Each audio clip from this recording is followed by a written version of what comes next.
Hello दोस्तों, स्वागत है आपका हमारे चैनल पे। आज मैं जो कहानी लाई हूँ उसका शीर्षक है हरिचरण। तो आइए सुनते हैं कहानी। एक गांव के बाहरी हिस्से में एक वृद्ध साधु बाबा छोटी सी कुटिया बनाकर रहते थे। वह ठाकुर जी के परम भक्त थे। स्वभाव से बहुत ही शांत और सरल थे। दिन रात बस एक ही कार्य था, बस ठाकुर जी के ध्यान भजन में खोए रहना। ना खाने की चिंता, ना पीने की चिंता रहती थी, तो बस एक कि ठाकुर जी की सेवा में कोई कमी ना रह जाए। भोर से पूर्व ही जाग जाते, स्नान और नित्य कर्म से निवृत्त होते लग जाते ठाकुर जी की सेवा में। उनको स्नान कराते, धुले वस्त्र पहनाते, चंदन से तिलक करते, पुष्पों की माला पहनाते, फिर उनका पूजन भजन आदि करते। जंगल से लाए गए फलों से ठाकुर जी को भोग लगाते। बिल्कुल वैरागी थे, किसी से विशेष कुछ लेना देना नहीं था।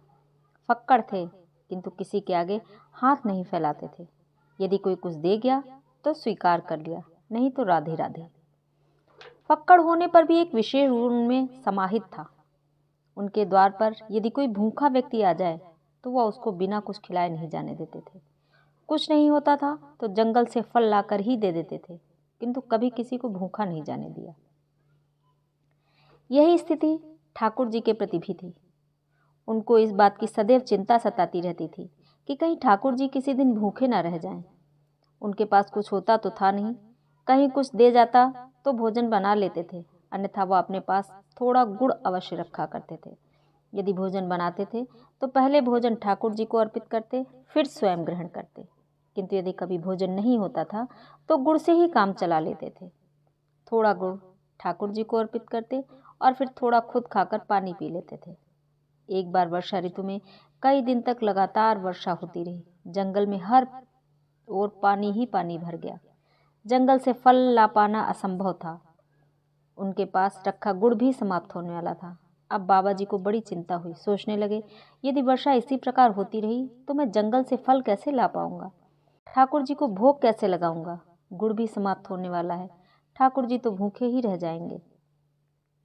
और यदि द्वारे पर कोई भूखा व्यक्ति आ गया तो उसको क्या खिलाऊंगा। ये सोचकर वह गहरी चिंता में डूब गए।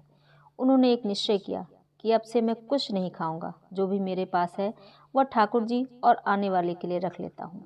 ऐसा विचार करके उन्होंने कुछ भी खाना बंद कर दिया और मात्र जल पीकर ही गुजारा करने लगे। किंतु ठाकुर जी को नियमित रूप से भोग देते रहे। बाबा जी की भक्ति देखकर ठाकुर जी अत्यंत प्रसन्न हुए, किंतु उन्होंने उनकी परीक्षा लेने का विचार किया। 2 दिन बाद ठाकुर जी ने एक वृद्ध ब्राह्मण का रूप धारण किया और उनकी कुटिया में उस समय पहुंचे जब तेज वर्षा हो रही थी। वृद्ध ब्राह्मण को कुटिया पर आया देख साधु बाबा बहुत प्रसन्न हुए और उनको प्रेम पूर्वक कुटिया के अंदर ले गए। उनको प्रेम से बैठाया, कुशल क्षेम पूछी। तब वह ब्राह्मण बड़ी तीन वाणी में बोला कि 3 दिन से भूखा हूँ, शरीर बहुत कमजोर हो गया है, यदि कुछ खाने का प्रबंध हो जाए तो बहुत कृपा होगी। तब साधु बाबा ने ठाकुर जी को मन ही मन धन्यवाद दिया कि उनकी प्रेरणा से ही वह कुछ गुड़ बचा पाने में सफल हुए। वह स्वयं भी 3 दिन से भूखे थे, किंतु उन्होंने यथासंभव गुड़ और जल उस ब्राह्मण को अर्पित करते हुए कहा कि श्रीमान जी, इस समय तो इस कंगले के पास मात्र यही साधन उपलब्ध है, कृपया इसको ग्रहण करें। बाबा की निष्ठा देख ठाकुर जी अत्यंत प्रसन्न थे, किंतु उन्होंने अभी और परीक्षा लेने की ठानी। वो बोले, इससे मेरी भूख भला कैसे मिटेगी, यदि कुछ फल आदि का प्रबंध हो तो ठीक रहेगा। अब बाबा जी बहुत चिंतित हुए।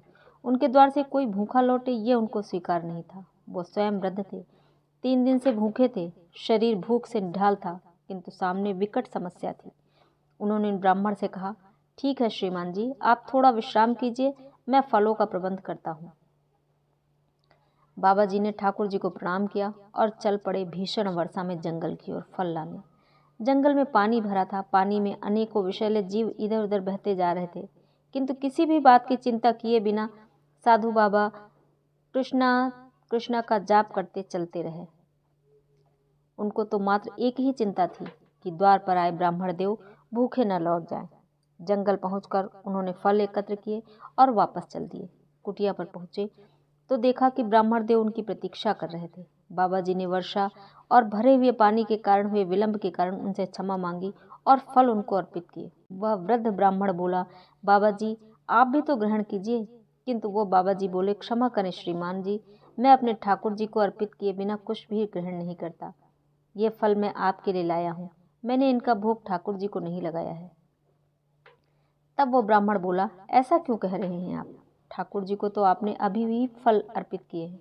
बाबा बोले, अरे ब्राह्मण देव, क्यों परिहास कर रहे हैं?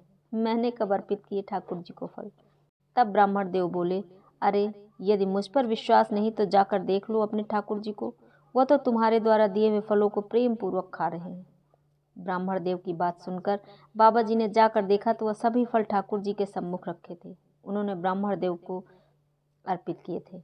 वह तुरंत बाहर आए और आकर ब्राह्मण देव के पैरों में पड़ गए और बोले, कृपया बताएं आप कौन हैं? ये सुनकर श्रीहरि वहां प्रत्यक्ष प्रकट हो गए। ठाकुर जी को देख वह वृद्ध बाबा अपनी सुध बुध खो बैठे। बस ठाकुर जी के चरणों से ऐसे लिपटे मानो प्रेम का झरना बह निकला हो। आंखों से आंसुओं की धारा ऐसे बही जा रही थी जैसे कुटिया में ही वर्षा होने लगी हो। ठाकुर जी ने उनको प्रेम पूर्वक उठाया और बोले, तुम मेरे सच्चे भक्त हो। मैं तुम्हारी भक्ति, तुम्हारी निष्ठा और प्रेम से अभिभूत हूँ। मैं तुम्हारी प्रत्येक इच्छा पूर्ण करूँगा। कहो क्या चाहते हो? किंतु साधु बाबा की तो मानो वाणी ही मारी गई हो। बस अश्रु ही बह जा रहे थे। वाणी मौन थी। बहुत कठिनता से स्वयं को संयत करके बोले, हे नाथ, जिसने आपको पा लिया हो उसको भला और क्या चाहिए? अब तो बस इन चरणों में आश्रय दे दीजिए। ऐसा कहकर वह पुनः ठाकुर जी के चरणों में गिर पड़े। तब ठाकुर जी बोले, मेरा दर्शन व्यर्थ नहीं जाता। मांगो क्या चाहते हो? कहो तो तुमको मुक्ति प्रदान करता हूँ। ये सुनते ही बाबा विचलित हो उठे। तब बाबा बोले, हे हरि, हे नाथ, मुझको यूं न छलिए। मैं मुक्ति नहीं चाहता। यदि आप देना ही चाहते हैं तो जन्मों जन्मों तक इन चरणों का आश्रय दीजिए। हे नाथ, बस यही वरदान दीजिए कि मैं बार बार इस धरती पर जन्म लूं और हर जन्म में आपके श्री चरणों के ध्यान में लगा रहूं। हर जन्म में इसी प्रकार आपको प्राप्त करता रहूं। तब श्री हरि बोले, तथास्तु। भगवान के ऐसा कहते ही साधु बाबा के प्राण श्री हरि में विलीन हो गए। तो ये थी हमारी आज की कहानी। अगर पसंद आए तो प्लीज़ कहानी को लाइक करें और चैनल को सब्सक्राइब ज़रूर कर लें।